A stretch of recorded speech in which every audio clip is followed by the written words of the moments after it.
One of the tenets of nice guy syndrome is having a smooth world. And in this imaginary place, there are no conflicts, no issues, no problems, and no trouble. And the white liberal wants a smooth world, especially when it comes down to the image of the Afro American Negro. In Hollywood, there's only certain types of stories the white liberal wants to tell regarding the Afro American Negro and the Afro American Negro experience. And that's all has to do with his insecurities regarding the Afro American Negro. You see, when it comes down to the image of the Afro American Negro, the white liberal, like the nice guy, believes the only thing that makes him comfortable is controlling the image of the Afro American Negro. And if he's not in control the Negro's image, then his world will not be smooth. It'll be a place, filled with conflict, and he doesn't like conflict. What he likes to do is maintain that imaginary smooth world so that he feels safe and secure about his position as a white person. This is why he needs stereotypes. And stereotypes make him comfortable because he knows that this Negro is acting in a way that fits his narrative, a way that fits his opinions regarding black people, and a way that makes him feel, most importantly, comfortable about black people. As long as black people remain in that codependent position at the bottom under the white liberal, then the white liberal feels his world will remain smooth. And what the Afro American Negro doesn't understand, about his image and the white liberal is that the white liberal has always had the view of the Negro as less than, just like the nice guy has the view that everybody is less than him. Another tenet of nice guy syndrome is that the nice guy always believes in his head, in some way that he is superior to everyone, and that if people, don't do things his way, then they're not doing it right. Because that's another, tenet of nice guy syndrome is that nice guys feel that, they have to be in control in order for things to be right.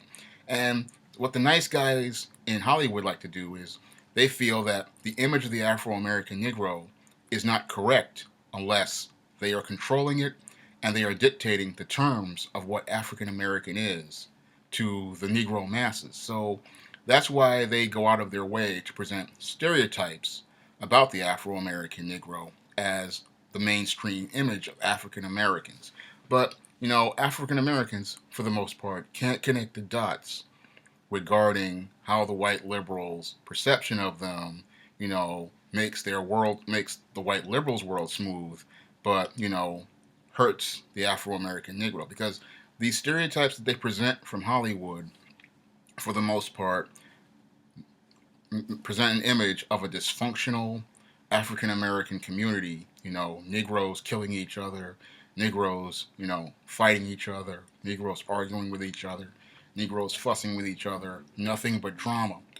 And that makes the white liberal comfortable because he can, from his codependent state, as the abuser, look up at this Negro, look down at this Negro and say, there's somebody, being less than me.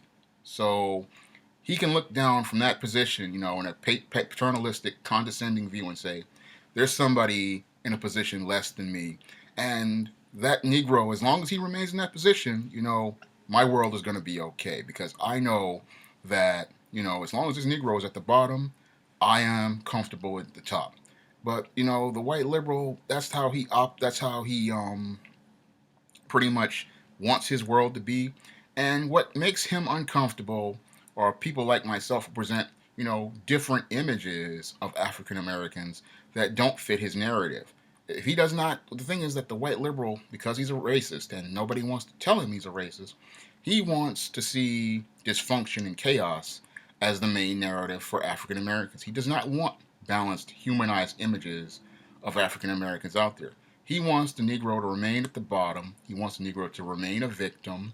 And he wants him to remain miserable because he benefits from that misery. He sates his ego from the Negro's misery.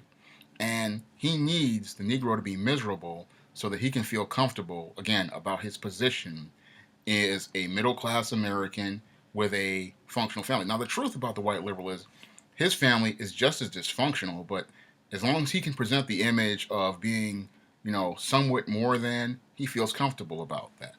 And another component of the white liberals' nice guy system, syndrome in the entertainment industry requires, successful images. Now, this is where the nice guy's passive aggressiveness comes in. When we look at, your positive black people on white shows or something like that, they often will put this Afro American Negro, in a role on the show and say, oh, we've got a black character on a show. But when we, that's the passive part. He's on the show, But the aggressive part is their role in the story. I mean, I remember watching a show back in 2000 called Family Law. It starred one of my favorite actresses, Sally Richardson Whitfield, and they brought her on as Vivica Foster mid-season, which was kind of passive aggressive in it. And then she became a regular in the second season. And I remember watching the second season, I wanted to see her work some cases or have some storylines. And what they would do in every episode, she'd just pop in and say one line. And I could see the passive aggressiveness in that because, yes, passively we have a successful black woman and a black actress playing a role, but the aggressive part is they only have one line and they have no stories. And this is done quite a bit, by white liberals in Hollywood, and most people, won't call them on that kind of racism. They'll look at the other, type of racism that your white liberals participate in, which is limiting roles and stuff. But they won't look at this type of passive aggressiveness, which is part of the nice guy syndrome. Because again, the nice guy syndrome that these white liberals have, this is what's really most dysfunctional about them. Because your nice guys, again, aren't very nice. They're manipulative, passive aggressive, lying, controlling, and they're worse than any jerk you'll ever run into. And this is why, the white liberal is very dangerous to the Negro. But the Negro thinks that the white liberal is the one who has his best interests at heart, especially in a place like Hollywood. He thinks that the white liberal, wants to include him, wants to accept him, and wants to promote, balanced images of him. But that's not the case at all. Again, just like I stated a few minutes ago, the white liberal wants a smooth world. And in his smooth world, he needs those stereotypes so that he can maintain his codependent relationship with the Negro and he can feel comfortable about his position as a white person.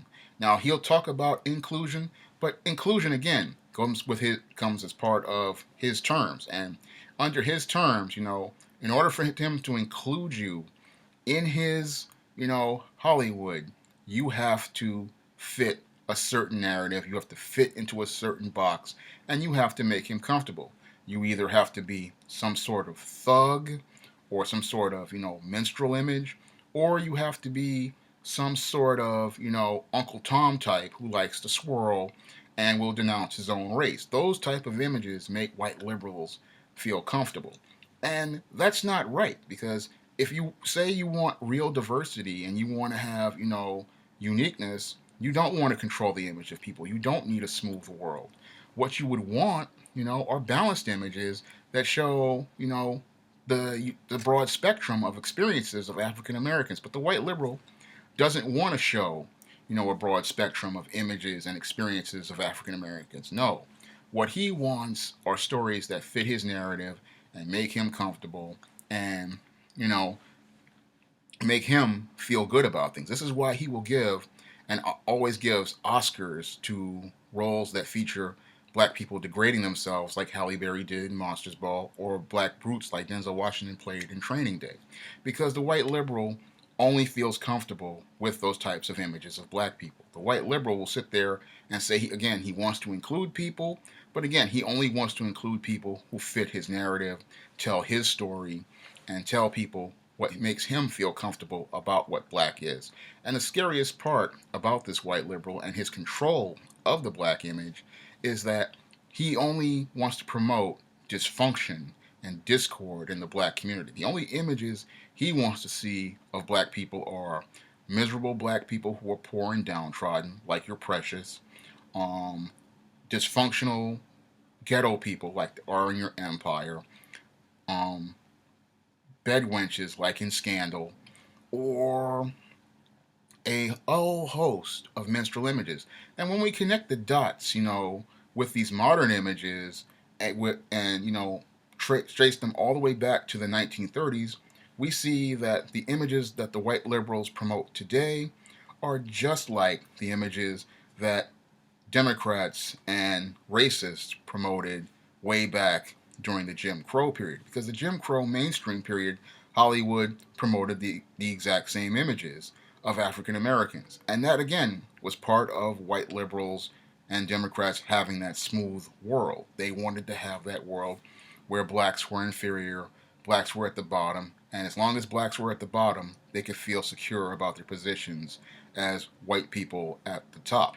And sadly, this nice guy behavior of these liberals shows how truly insecure they are regarding African Americans in America. Because when we look at the white liberal, he's the one talking about how tolerant he is, how accepting he is, when the irony is he's actually more intolerant and more unaccepting of black people than your conservative or even, anyone else out here. He's the most intolerant at all. Yes, he's bringing you in, but again, he's bringing you in so that you can fit a certain narrative. If you don't fit his narrative, then he doesn't want to hear your stories, he doesn't want to hear your views, and he's not comfortable with your views. And the whole thing is that he teaches, and promotes this culture of dysfunction to African Americans under the guise of being accepting, when in truth, he's the least accepting of the African American Negro, the African American Negro image, and